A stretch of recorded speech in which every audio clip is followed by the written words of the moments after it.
There he is. Thanks. Well, welcome everybody to our first ILEC webinar of the fall semester. I'm Andy Johnson. I'm one of the founders of the International Literacy Educators Coalition. We've got a great list of speakers this fall, and I'll put that in the chat box. I'm short on introductions, but I want to say I've been reading Paul Thomas's stuff, and he is an amazing writer. He cranks the stuff out. Everything is well cited, and he's written some great articles for the English Journal. We teach English in times of perpetual crisis. If you have a chance, I would really encourage you. So I will shut up, and Dr. Paul Thomas, the floor is yours. Thank you, Andrew. I really appreciate ILEC and Andrew and everybody that's making this possible. And of course, all the participants, a lot of good friends and people I respect and appreciate in literacy community. So just last week, I'm at Furman University and I started my 41st year as an educator. And I spent the first 18 years of that as a high school English teacher. And then I've been at Furman University now for 23 years. And over that career, I would say that the consistent thread has been that I'm a literacy educator and a literacy scholar. Um, I do often like to point out that my work is mostly looking at how we talk about literacy, the claims that are made sort of in the media by political leaders, and how that matches the reality of the evidence that we have. I'm not really someone who is speaking to or about how to teach children to read. I have a great deal of respect for the literacy educators out there who are doing that. But I do know the research and I do know the sort of discourse around literacy over the past about 100 years because of my doctoral work. I was very lucky to have a doctoral program grounded in the history of how we speak about and how we do research on, and then how we actually practice the teaching of literacy. And tonight's webinar is, I would say, the sort of the newest arc of my work. I have been writing and speaking out against the science of reading movement since 2018, sort of rooted in the media and the journalism of Emily Hanford, her article Hard Words, and then her, her probably her most influential work is her podcast Sold a Story. And so I've been doing that work now since 2018. And what has happened over that time for me is it's gone from a very misleading media story to actual education and policy and reading policy. And at least, 30 or so states have passed very specific science of reading legislation. I would honestly say it's probably at least in the high 40s, if not every single state has some version of reading policy and reading legislation that acknowledges or speaks to or about the science of reading. And so tonight, what I'll be talking about is, in this newest arc, is I've decided to focus on how the science of movements fit into the last 40 years of education research that began with A Nation at Risk. And I see that education reform as industry. The point of education reform in the United States is to perpetuate education reform. I've been very frustrated over my career because it very much parallels this exact movement. I entered the classroom in 1984, and in my home state of South Carolina, that was the first year of the major sort of education reform legislation in South Carolina. And we were one of the early states that responded to A Nation at Risk. So I am going to be looking at just the science of reading, but if you're paying attention, there's now the science of math, there's the science of learning, the science of tag has grown and expanded across almost all of education since 2018, especially in the last couple of years, um, grounded in an overreaction to NAEP testing, and some a little bit into international testing, but mostly with the NAEP testing. So I called that kind of education reform that perpetuates itself Trojan horse education reform, because I genuinely don't think that most of these reform cycles are intended to improve education. Um, and I'll sort of walk us through why. So the first example that I have is the charter school movement. And so in 2005, when Katrina hit New Orleans, an interesting phenomenon happened, and then Governor Jindal um, essentially fired all public school teachers. And over the course of the next, decade or so, New Orleans became an entirely charter school district. And they had to rehire educators in these schools, and many of them were from Teach for America.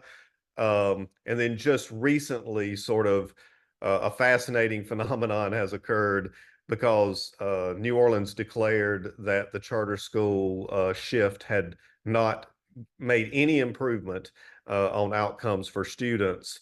And sort of that is over. And what is really frustrating is the end of this charter school experiment in New Orleans. The end got almost no fanfare, got almost no national media attention, but the movement itself got tons of coverage by the media, including entire books written on the transition to um, charter schools from public schools. And I think it's really important as we think about the science of reading movement, the vast majority of the public school teachers who were fired in New Orleans were professional Black teachers. So there was this erasure of, a Black middle class, professional class of educators, many of who moved to Texas. And there was very little attention paid to that. And as I'll point out in a minute, particularly at the early grades, teachers are primarily women. And this is really important, I think, to understand why the science of reading movement itself is not about improving education. It's certainly not about improving teachers as a profession. You'll notice some terms here: recovery school districts. States like Tennessee were heavily funded by Bill Gates, and there was a huge recovery school district and achievement school district movements in Tennessee. Again, these did not produce outcomes that were promised, and many of these reform so-called projects, often funded by billionaires, have kind of just quietly ended. As was mentioned a minute ago, Elena will be one of the next webinars, and I highly recommend. She has 2 or 3 pieces out now, and I think she has at least one more coming out. She's doing some of the best, uh, scholarship, I think, on the science of reading movement. And the key here is that she is couching it as a conservative education reform movement. And I think a lot of people struggle with that. And that's one thing I'll try to give you some foundation for today, is how the science of reading movement is essentially conservative.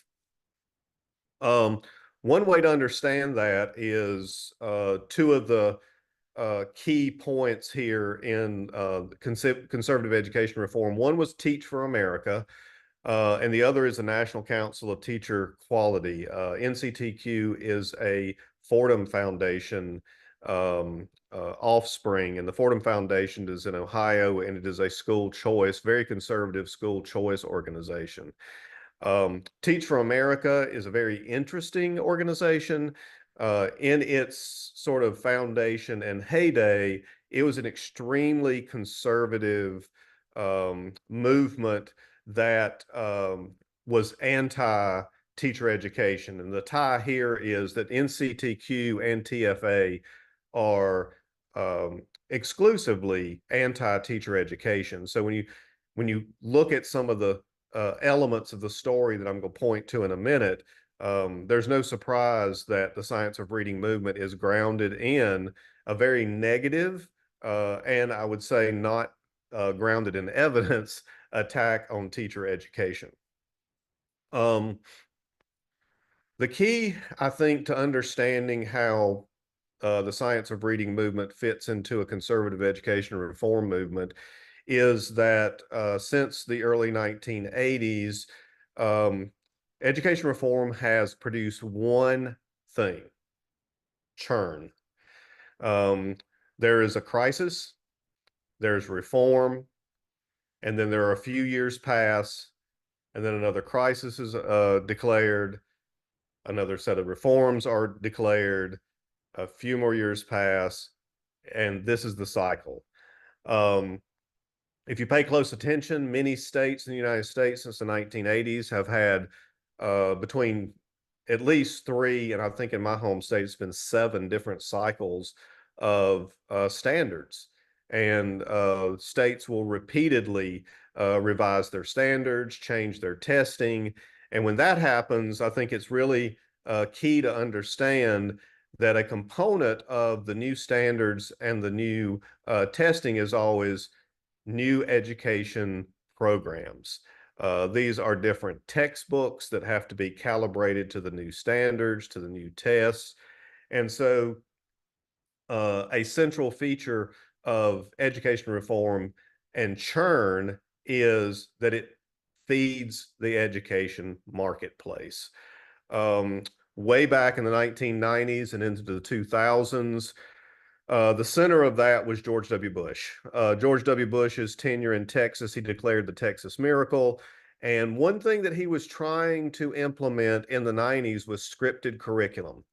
Um, by the time that he was in the White House and by the time that No Child Left Behind came out, um, his efforts to implement scripted curriculum had kind of died out. A colleague of mine, Nita Schmidt, and I had a book on scripted curriculum in the 2000s, and really, I, I I've been very disappointed because I really felt like at the time, by the time the book came out, it appeared that we had, as educators, the entire country had stemmed the tide on scripted curriculum. And as you'll see in a minute, um, the key thing to understand about the science of reading movement is it has been a Trojan horse saying we're going to teach the science. But what has really happened is it is allowed through the back door scripted curriculum being adopted across the United States. Um, Another element of this movement, the science of reading movement, is the bad teacher myth. And this was a major narrative under Obama. A good friend of mine, Adam Bessie, had a really good article in Truth Out, and he uses that terminology, bad teacher myth. I refer to this a lot. That's where the hyperlink goes to Adam's work. And the idea was that if not one of the main reasons that schools are failing and students are failing is because of the incompetence of teachers in the United States. I cannot stress enough when we're attacking elementary school teachers, when we're attacking teachers of beginning literacy, well above 70, nearly 80% of those teachers are women. This is an attack on a workforce that's primarily women. Teacher educators are also overwhelmingly women. I don't generally quote a statistic here. It's interesting to me. It's very difficult to find an exact number, but often teacher educators parallel the workforce in K-12, and I imagine teacher educators are close to the same percentage. The misleading story that you will find in Emily Hanford's journalism and in her podcast is well laid out by Maureen Ackerman, who does outstanding work on this. She has 3 very, very good online pieces through LRA that are open access, and I highly recommend her work. And you'll notice the 4 points here that she identifies about the science of reading story. Science has proved that there is just one way of teaching reading effectively to all kids using systematic, highly structured approach to teaching phonics. Second, most teachers rely instead on an approach called balanced literacy, spurred on by shoddy teacher education programs. And third, therefore, teachers incorporate very little phonics, encourage kids to guess at words. Balanced literacy and teacher education are thus at fault for the large number of children not learning to read well. Two things to emphasize here is I think Ackerman's overview of the story that is behind the science of reading is perfect. I think that is accurate. You'll see it in news articles over and over and over. Most journalists are just repeating the story that Hanford laid out in 2018 and then in Sold a Story. But also very important is these elements of the story are not grounded in science. Um, Science does not back up that there is a reading crisis. There's no scholarly or scientific research showing that there's a causal relationship between balanced literacy and a crisis. Um, and I'll just point out here that, it's according to the data that you can find, roughly at the most 20% of schools in the country were using Lucy Calkins units of study.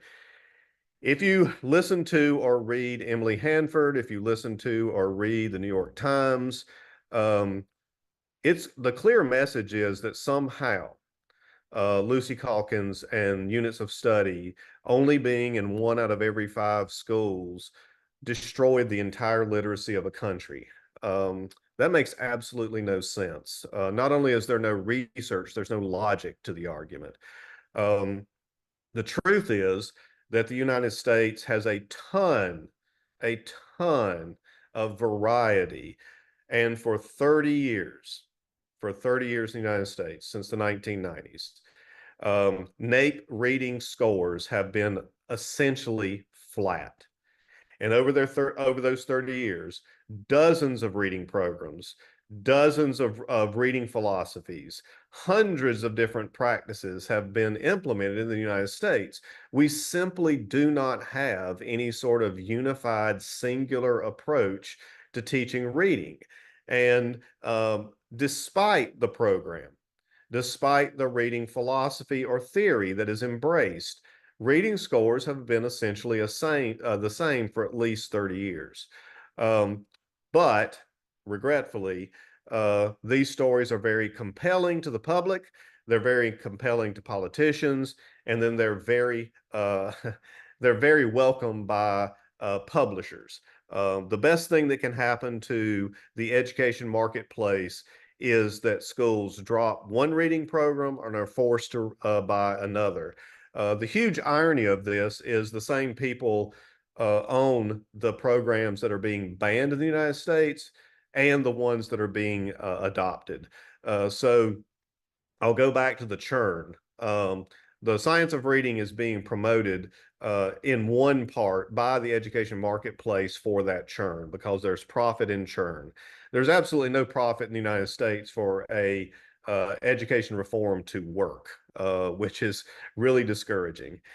So I think this is one of the most important studies that is out right now. It's by Westall and Cummings. It's from this year, and despite despite many states reforming their reading programs and reading legislation, um, the only states that are showing any measurable gains in test scores are the ones with grade retention. When people say that the science of reading reform has improved scores in such and such state, and they'll often point to Mississippi and Florida, that simply isn't true. The determining factor in every one of these states is grade retention. Keep in mind, grade retention pulls out the lowest scoring students from the testing pool, and reintroduces them when they are biologically older. Um, we have some good evidence that biological age matters in narrow reading testing because in England they do phonics checks. It's mandatory. It's been mandatory since 2006. We've got many, many years of phonics checks being done in England, and phonics checks, the scores improve by birth month. Each month older the students are, the higher the average score. So the truth is, what may be happening in many states is that standardized test scores are being inflated by changing the testing pool of students and removing the lower scoring students and reintroducing them when they're biologically older. The huge problem with that, of course, is it's misleading to the public. And then second, that there are huge negative consequences to grade retention. Grade retention is still mostly correlated and causally connected to students dropping out of school. I do want to point out that it's really important to know about test data. Mississippi and Florida have seen increased scores in grade 4 reading. Two facts. Neither state has seen any change in the race achievement gap. So, for instance, students of color, Black and brown students in Mississippi and Florida still perform at about the same gap as white students in those higher scores in grade 4. The other important thing to know is both Mississippi and Florida have very low grade 8 reading scores. Mississippi's grade 8 reading scores remain at the bottom of the country, and Florida has the largest drop from grade 4 to grade 8 of any state in the country. This suggests, again, that the grade retention is creating a mirage, that it's not a real achievement bump, it is a manipulation of test data. Therefore, my argument is that Trojan horse education reform doesn't work to improve teaching and learning, but it does work for the media, it does work for the market, and it does work for political interest. And I do not think that the science of reading movement is unique in that sense. Actually, I think it fits right into things like school choice, the charter school movement, the value-added method movement for evaluating teachers, the standard movement, the high-stakes testing movement, the accountability movement. Essentially, any education reform movement you can identify since the 1980s has the exact same pattern.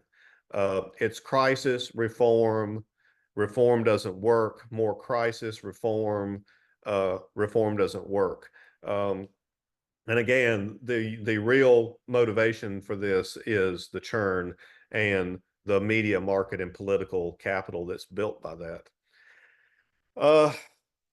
Recently, a new organization called the Evidence Advocacy Center posted their plan for injecting evidence-based practice into the teaching of reading.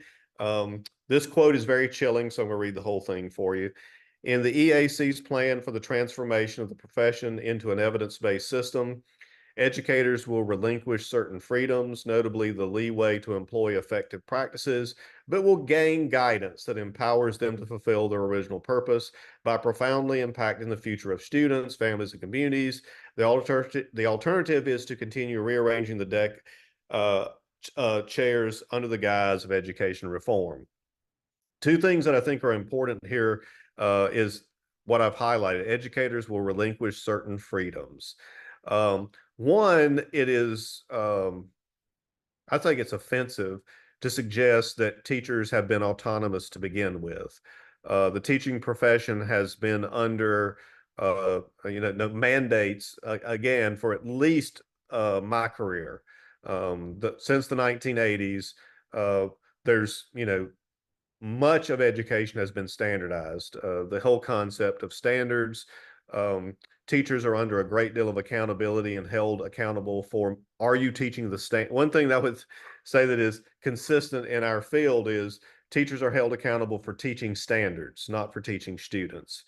Also, if there's been any mistake in reading, it's how often teachers are held accountable for implementing with fidelity a reading program as opposed to teaching children to read. And the science of reading movement has doubled down on that. It's become even more intensified. Um, what I find ironic here is there's this hint about the rearranging chairs on the deck of the Titanic. And I've used that metaphor myself because I think that's exactly what the science of reading movement is doing. Every time we just say this reading program or this reading philosophy didn't work, but this next reading program and this next reading philosophy will work, that's exactly what that is. There's no evidence that reading programs have failed. There's no evidence that reading philosophies have failed or reading theories have failed. Um, but we just stay in that constant cycle. Um, if you're familiar with The Handmaid's Tale, um, again, I think it's a very chilling quote. It's a quote from the novel. There is more than one kind of freedom, said Aunt Lydia, freedom to and freedom from. In the days of anarchy, it was freedom to. Now you're being given freedom from. Don't underrate it. We were a society dying, said Aunt Lydia, of too much choice. And I think that is the sentiment of the science of reading movement. They're the advocates for the science of reading movement think that teachers and teacher educators had too much choice.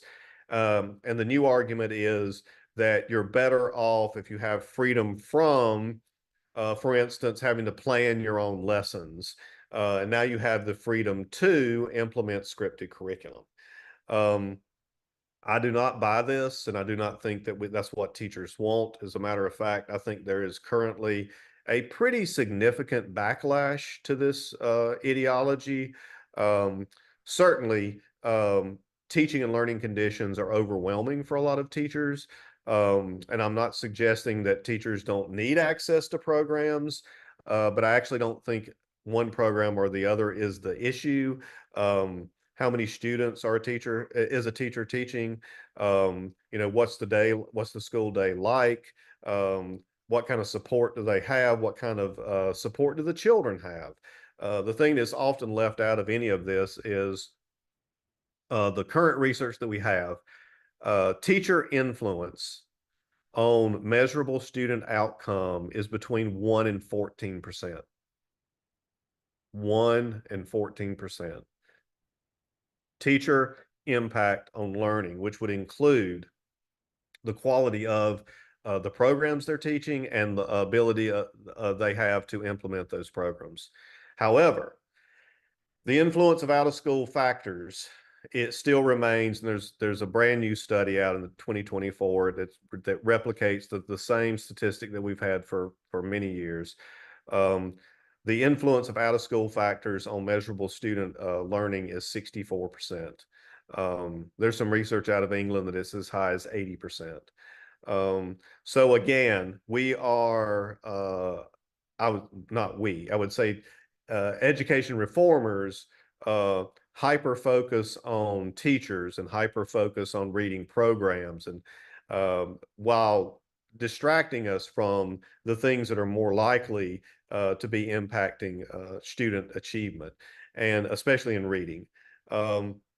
There are tons of things that we know we could do to improve children acquiring literacy, and one is access to books in their home, access to books in their community, and access to books in their schools. And one of the things that's very disturbing about the science of reading movement is overlapping with another very conservative movement in the country, and that's censorship and banning. Um, Librarians are losing their jobs.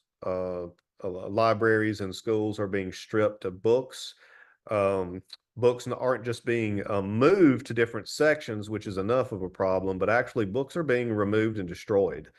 Um, and so there's this huge contradiction in the country that somehow that we can teach every student to read. That's another thing you'll hear is we can teach 95%, 90%, 95% of students to read at grade level. But then there's the problem of what are they going to read if they don't have access to books. Um, so again, the reason that I think it's important to identify how this is a conservative movement is who is benefiting from the reading crisis, who is benefiting from um, replacing one set of reading material with another, and some of the key actors. This is from the organization. Don't want to say it wrong here to y'all. It's the Evidence Advocacy Center. Uh, if you scroll down their organization page, you see the Reading League. Um, Interesting. You see the Science of Math organization. You see multiple reading leagues, state level. You see National Council for Teacher Quality, the 95%, Deans for Impact. These are all very conservative organizations. As I mentioned before, NCTQ was founded in around 2000, 2001 by the Thomas B. Fordham Institute, which is a school choice organization in Ohio. Their key interest of the Fordham Institute is school choice. Um, Dibbles is getting a huge bump. Dibbles had its first day, sort of right after No Child Left Behind National Reading Panel, but it did not stick in the 2000s. But now it has been revitalized, and it is out of the University of Oregon. And I think it's one of the most dangerous things out there because it is a nonsense word assessment. Um, Nonsense word assessments are big in England also. I think there's no value in nonsense word assessments, and I think they're also very harmful. Um, there's actually evidence that students who come to school already fluent readers score very poorly on tests of nonsense words because they are already looking for meaning. Nonsense words eradicate the value of meaning and pronouncing words. And I've often done this, but DOVEWIND, you do not know how to pronounce those out of context. They have multiple meanings, they have multiple pronunciations, and without context, you really don't know if it's dove or dove. You don't know if it's wind or wind. Um, there is no point in pronouncing a word other than meaning. And so I think nonsense words are very harmful, and it's a reductive way of assessing reading. I do include the trademark there. That's how you will see Dibbles written, and there's a reason for that, in my view. This is about programs. This is about market. This is about selling. Um, Same thing with Letters, which is a teacher training program by Louisa Moats. Um, States are spending tens of millions of dollars to buy letters and to train teachers. Just 1 year recently, my home state, which is the 10th poorest state in the country, spent $15 million on letters training. Again, the great paradox of letters is there's no scientific research showing that letters improves student reading. There's a little bit of evidence that letters improves teachers' beliefs about their ability to teach reading, but there's no connection to improving student achievement in reading. But it does generate a huge amount of money for the publisher. The Reading League also is one of the biggest voices behind um, the science of reading movement. If you'll go to their page, one of the things I think that jumps out is they're strong supporters of decodable text. And ironically, again, there's no scientific research to support decodable text. So you get this contradiction of the science of reading advocates saying that the only thing that we can do in a classroom has to be supported by a very narrow definition of science. But then at the same time, science of reading includes advocacy for things that have no science behind them. I'm actually not taking a stance one way or the other. I'm concerned about the contradiction. the science of reading advocates are as much pickers and choosers as anybody else. And what's interesting to me is their picking and choosing is okay, but other people's is not. And that's where I really get upset about all this. One of the most fascinating things in the science of reading movement is this. Now I've seen three different numbers. It's the 95% group, the 96% argument, and the 90% argument. There's this weird claim out there that 90, 95, or 96% of children can learn to read. What I've yet to been able to figure out is what do they mean by that? I'm not sure if that means at grade level, and I'm not sure if they mean by when. But I did a review of a national of NCTQ report recently, and they had this claim in there. And when I went to the footnote, it went to a blog. Um, there is no scientific research supporting that claim. So this 95% group, or if you see 96 or 90%, there's there's a study, I think from 2004. It's a very small study, and it is basically makes an aspirational claim that maybe this is something we can achieve. There's absolutely no body of evidence showing that 95% of students can be, I don't know, proficient at reading by grade 3, which I'm assuming that's sort of what they're suggesting, but they never really pinned that down. Also in the background is dyslexia advocacy. One of the roots of the science of reading movement is the International Dyslexia Association. This blog is from 2014, I believe. It is still up. It is not something they're ashamed of. But the International Dyslexia Association came up with the term structured literacy. And as you will see, structured literacy will help us sell what we do so well. So now that many states are mandating structured literacy, I think it's important to point out the sort of market grounding of the terminology. Um, Also very interesting, you'll see Orton Gillingham mentioned there.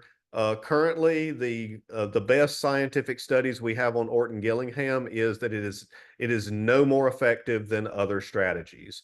Multisensory approaches to teaching reading to either students with dyslexia or learning struggles, or with so-called mainstream students. There is no research that it's more effective than anything else. Again, however, Orton Gillingham training is incredibly expensive. You'll see Orton Gillingham and structured literacy are at the center of banning reading programs in New York City and adopting new programs in New York City. Again, there are people benefiting from these, baseless claims, but it's not students and it's not teachers. Simultaneously with that, notice here that not too long ago, the Education Writers Association had a post about Emily Hanford and her work in the science of reading. And you'll notice Hanford encouraged reporters not to write stories 2 years from now with a simple narrative of whether science of reading failed. If test scores don't suddenly skyrocket, changing systems is hard, she said. I'll just interject. That just happened in New York. Reading scores are down or flat after all the change. And I think the journalists like Hanford knew this was going to happen. I think you'll see more and more of this. It's going to be interesting. A new round of NAEP will be out in the fall, and we'll be able to, to have a look at that. From 2019, though, to the 2022 NAEP, states, almost every state went down. So one thing we do know for sure is if the science of reading is as effective as people say it is, it certainly didn't change the dip with COVID. So COVID is a good example of out of school factors and how they impact learning. And I don't think there's any reading or any education reform that is going to offset significant out of school factors. In red here, I think this last comment by Hanford is incredibly important. Keep your eyes on this one and don't let this one go. Hanford said reporters did, I think, largely turn away from how kids learn to read. And I think that's part of how we ended up in the situation we're in now. We get to be the watchdogs. We get to be the ones who can contribute to what happens. Um, I think the media, the journalist attitude toward teachers and toward teacher educators has been extremely condescending. And I really think saying they're the watchdogs is one of the most condescending things I've read in the media. I think that's where we're standing. These journalists have no background in education. They haven't been teachers. They actually don't even understand the research that they're writing about. Um, I go over some of this journalism in one of my courses at Furman, and my undergrads are often shocked when a journalist writes an article and says research says. We click the hyperlink, and the hyperlink goes to another article by that same journalist, not to any actual research. So the science of reading movements are yet another cycle of Trojan horse education reform. We've already opened the gates and waved this in with blinders on. So now we must do our best to reclaim teaching and learning that serves the needs of our students and not the media, the market, and political ideological agendas at the expense of those students.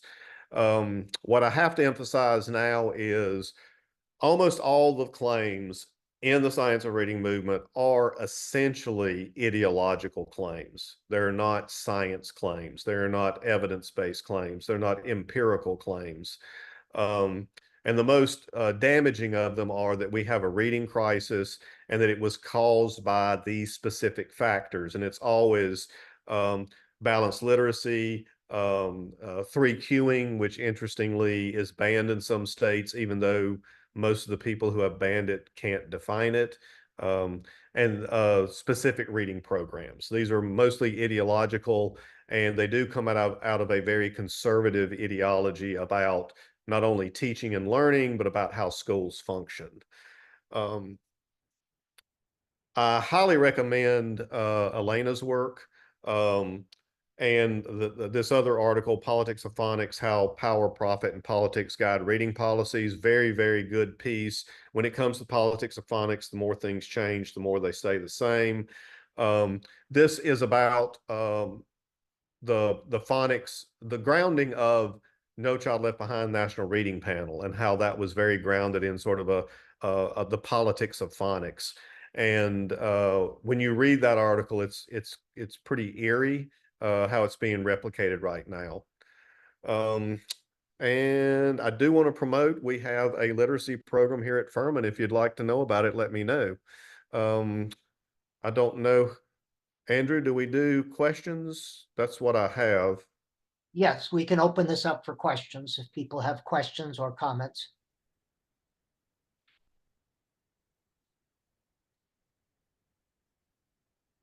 Sam has got his hand raised. Go ahead, Sam.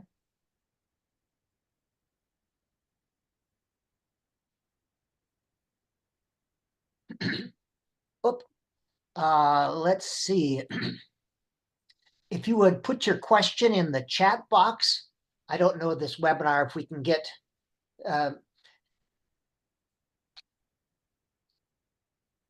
let's see. Oh yeah, go ahead, Sam. You're allowed to talk. Okay, I put a question in the chat box, and it has to do with Seidenberg, who just been an interesting person along the way, and sometimes a thorn in the side of some of the more ardent SOR people. But my big thing about Seidenberg is this, and I think I shared with both of you what he had to say, which basically says, in my mind, and I'm going to be writing about this, in my mind, what he's saying is that science of reading as it exists right now really overdoes the direct instruction and underdoes any kind of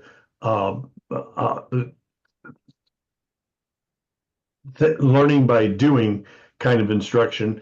And he was very specific about that. I sent you the slide about what he had to say about that.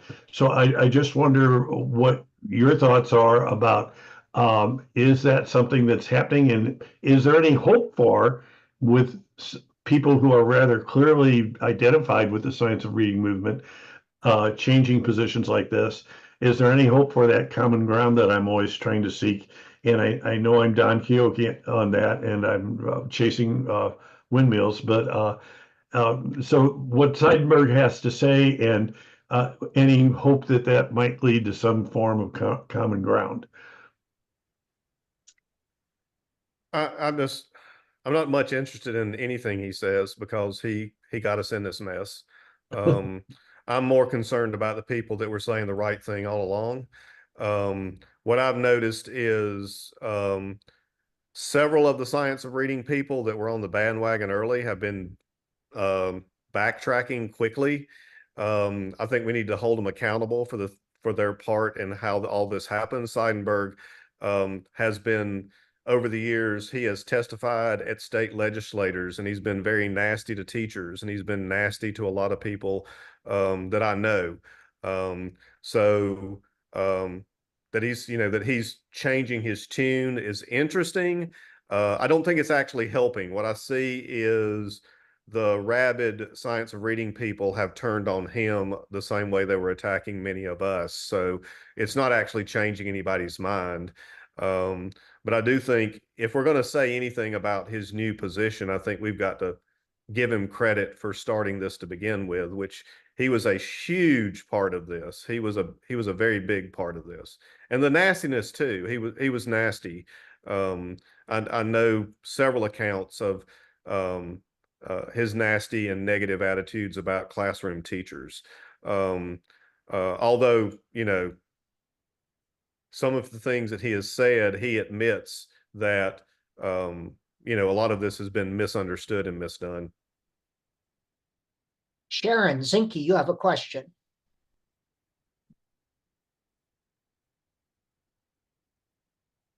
Sorry, I had to unmute. Yep. Can you hear me? Yep, we can hear you. Yeah, I'm I'm just been horrified by all this for as long as it's been going on. I've been teaching forever, over 50 years, and it's anyway, if you get rid of the 3 queuing systems, you basically say don't teach comprehension. My question is, is there any point in trying to get to Kamala? I know she's gonna win, and I just wonder if she'll be choosing somebody to run education, and I'm assuming this is recorded, right, Paul? Yes, it's Yeah. recorded. And I'm somebody who will never I want to work with you, Paul, to do something about this, by the way. I've tried to reach you. I will do anything I can to get people to hear this recording. Anyway, you can tell I'm a little frustrated like everyone else. Do you think there's any point at all in trying to get the, people at the top to listen about this? Yes, I actually think there is. I think the Biden administration very much was a softer version of the Obama Arne Duncan years, which were a disaster. Obama and Duncan were terrible for education. They were actually worse than the Bush administration. I think Harris picking Waltz was a huge positive sign because there were 2 other potential vice president candidates. I think their education policy would have been more like the Obama administration. I will say I've heard some recent rumbling that some of the Obama education people are being lined up for the Harris administration. So before it happens, I think it's a good time for us to make our voices be heard. We do not need to do education reform as it's been done because it's been bipartisan and bad for a very long time. George Ruby is here. Go ahead, George. Thanks. Can you hear me? Yes. Yes, sir. Okay. All right. Well, Paul, great presentation. Thank you so much.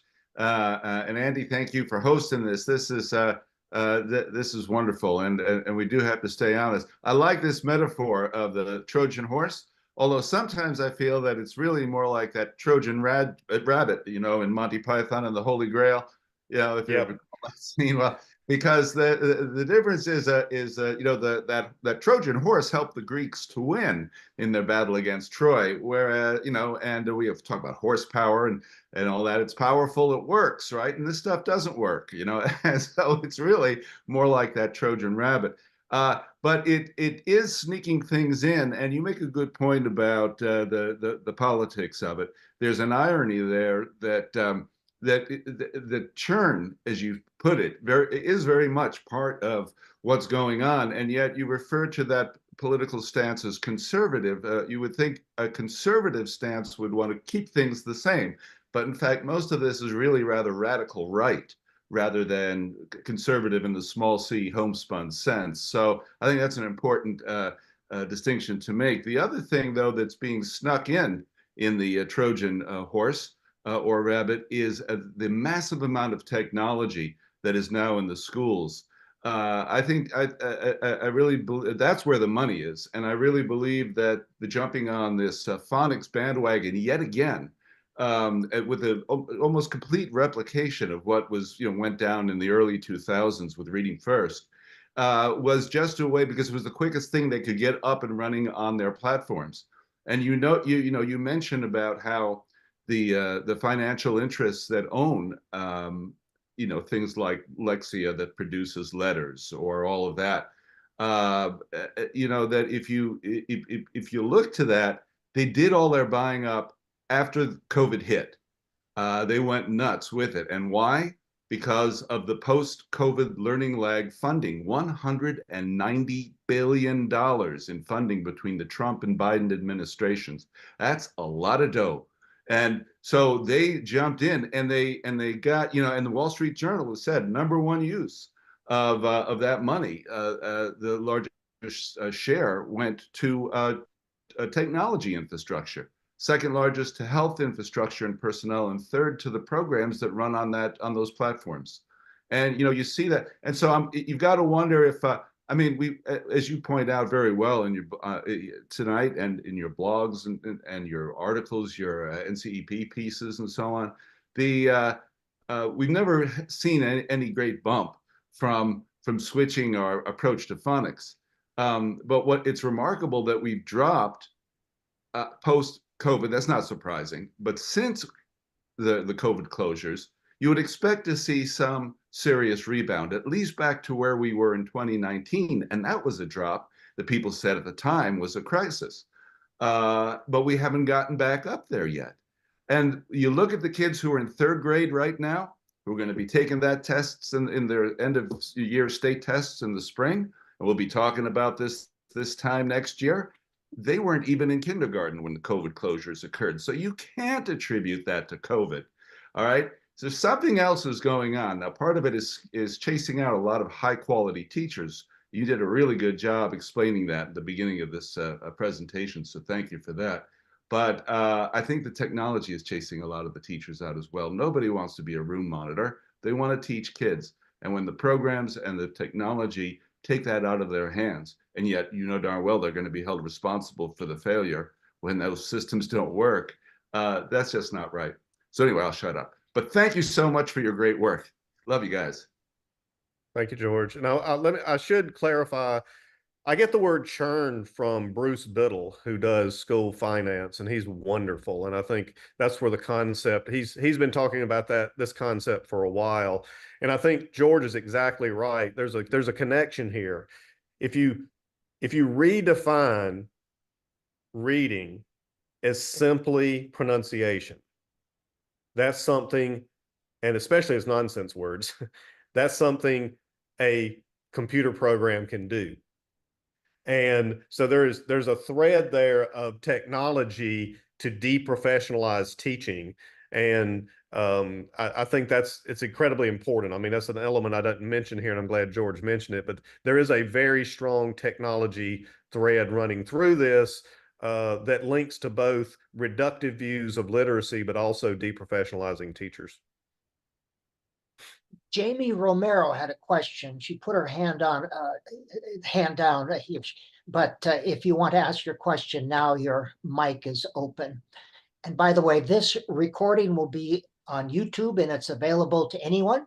So if you want to send it to someone, feel free to do that. Is there someone else that has a question or comment? I'll ask my question. My question was really as regards, are you just bringing this information to the forefront, or are you proposing that there's a different solution, like giving teachers more autonomy and flexibility with curriculum, or focusing more on those outside of the school factors, or is there something else entirely? Yeah, I've been doing this work for a long time. I would say I've been arguing for many, many decades that the first thing we should do for education reform is universal health care. At the very least, universal health care for children, food security, job security, access to books and the access to text in the home, access to text in the neighborhood community, and access to books in the school. I also have laid out many, many equity reform plans over the years. I've got hundreds of things on my blog about this. But class size, how we assign teachers, Black, brown, poor, special needs students disproportionately are in classrooms with high student teacher ratios, and with teachers that are early career, and that teachers that are uncertified in the area that they're teaching. There are dozens of reforms that we could be doing that we're not doing that I guarantee would have a more positive impact on students. So regretfully, I've spent almost my entire time arguing against these reforms because it's the only thing we do. It's the same exact thing over and over. But yes, I've got plenty of plans and I've got plenty of alternative approaches, and they're all for free on my blog. Kathy Havens, you have a question or comment? Yes, I am a career teacher, currently retired. I work for a literacy nonprofit in North Carolina. One of our goals is getting books into the hands of kids, especially in areas where there are book deserts. But my question is, at a recent meeting I was at of other nonprofits, a presenter discussed the importance of listening comprehension, which grows out of having an adult share a book, talk about a book, and that begins the growth of how to comprehend what you're hearing, what you're reading eventually. But what I'm concerned about in our local schools is that with this huge shift back to the science of reading and the heavy phonics and dibbles and everything else, there's fewer opportunities for teachers to read aloud in their classrooms. And to me, that is terrible. So the nonprofits that I work with, our community of nonprofits, we're hoping to focus on the birth to 5 kids and hoping to get more done with them in listening comprehension, whether it's parent training, access to books, other initiatives like that. But have you heard much about this in the schools adopting science of reading? I know that they've packed away all the beginning readers, the little reader books. They're now using decodable text, which I think oftentimes don't make sense, and they aren't enjoyable for kids to read. So what are your thoughts on that? Read alouds have been under attack for over 20 years.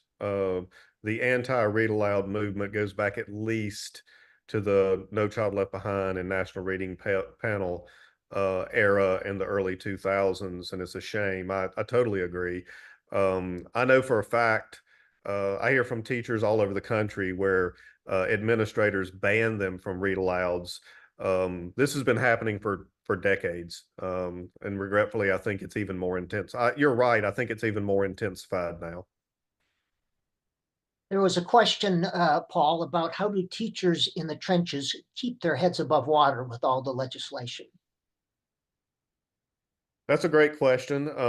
I do think finding a community. There is a community out here among us who support the right way for doing things. I would say reaching out to professional organizations. I think NCTE and the state level NCTE, ILA, state level ILA, there are ILEC, our ILEC. You can find a community. I think it's really important not to be isolated, and not to be felt like you've done something wrong, or that, basically I think a lot of teachers are just being gaslighted, especially those that have taught 20 and 30 years.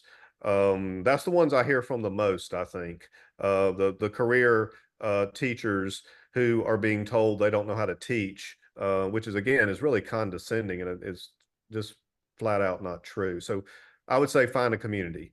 Professional organizations I really think professional organizations are very important.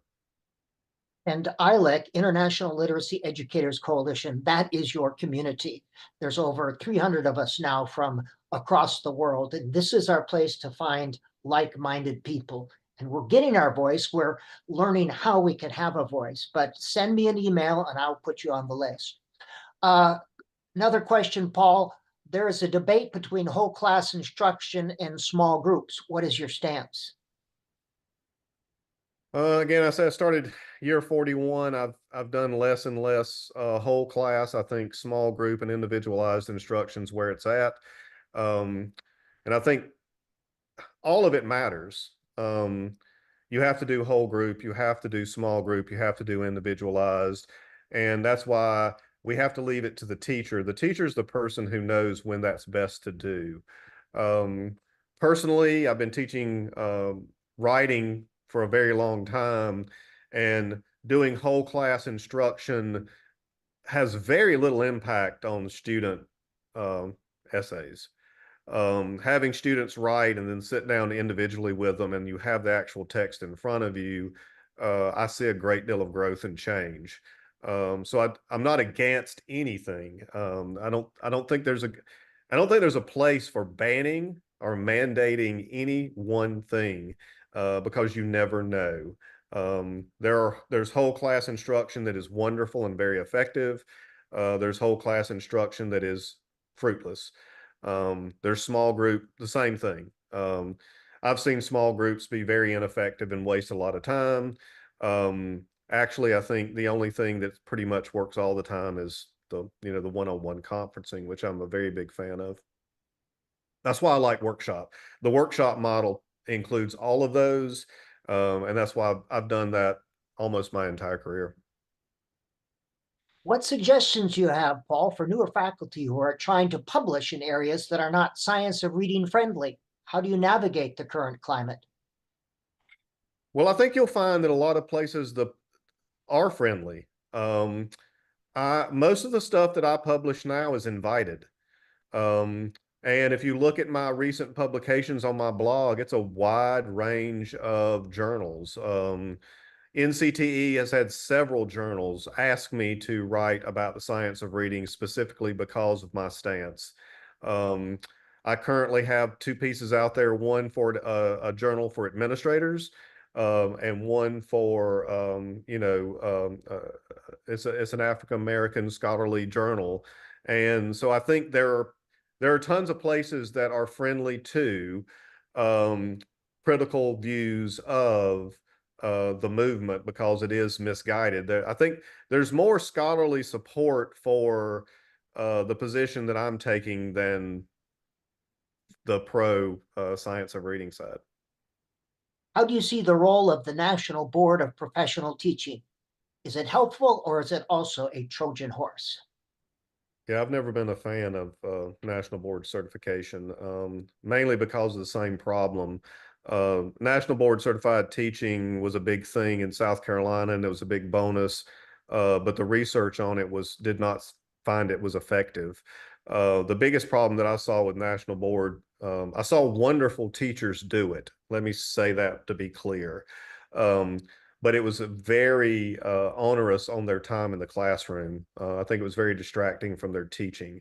The most effective thing for me was getting a master's and a doctorate. They had the most positive impact on my classroom instruction. So I'm biased in that. I think that's the best approach. Adelphio has a question. Thanks, Andy.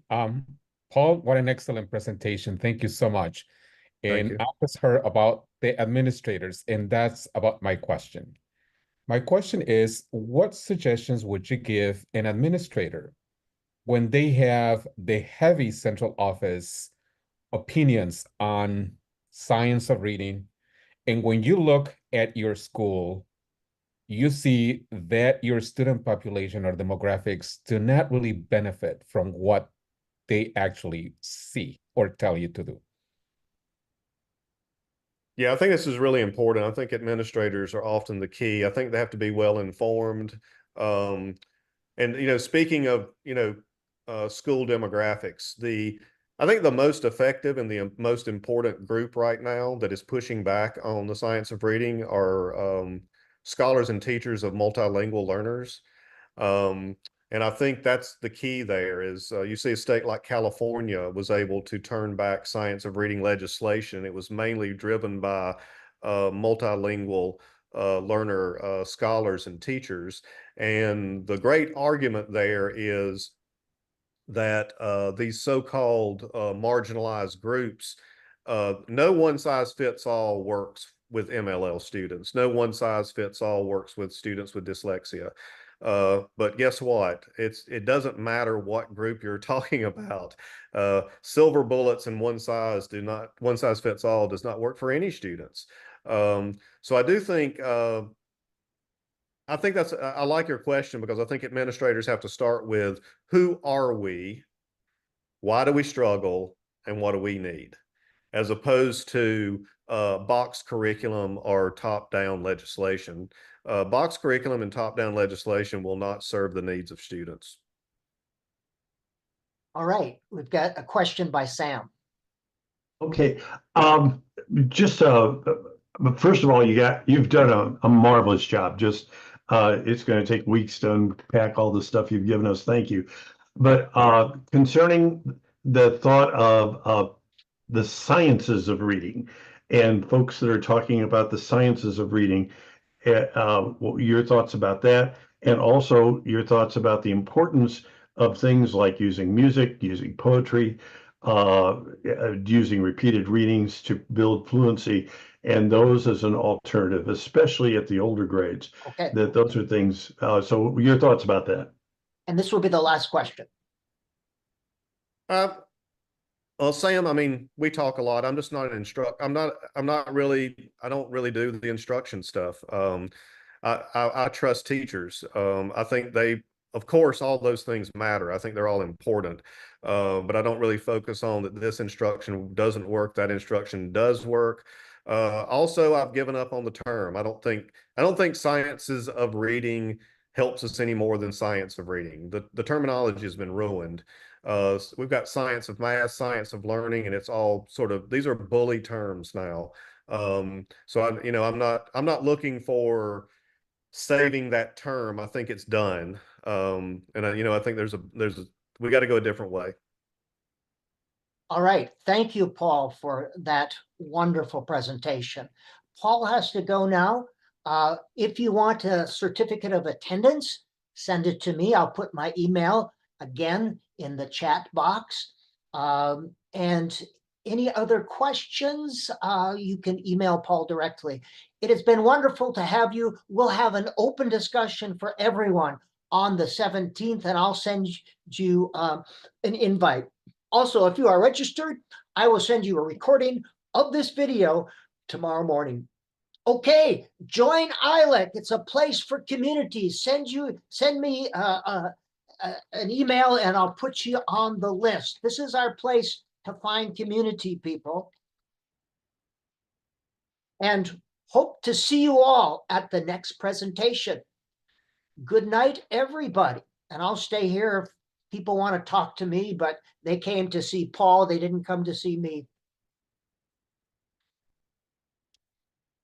I would encourage you all to join ILEC. Let's build community. Let's have change. Sharon, yes. And yep, go ahead, Sharon. You should be able to talk, Sharon. There we go. Good. Yeah, I'm gonna write to you. but I was horrified with what I saw you write on LinkedIn about your syllabus, that you can't talk about certain things in your syllabus. Yep. Um,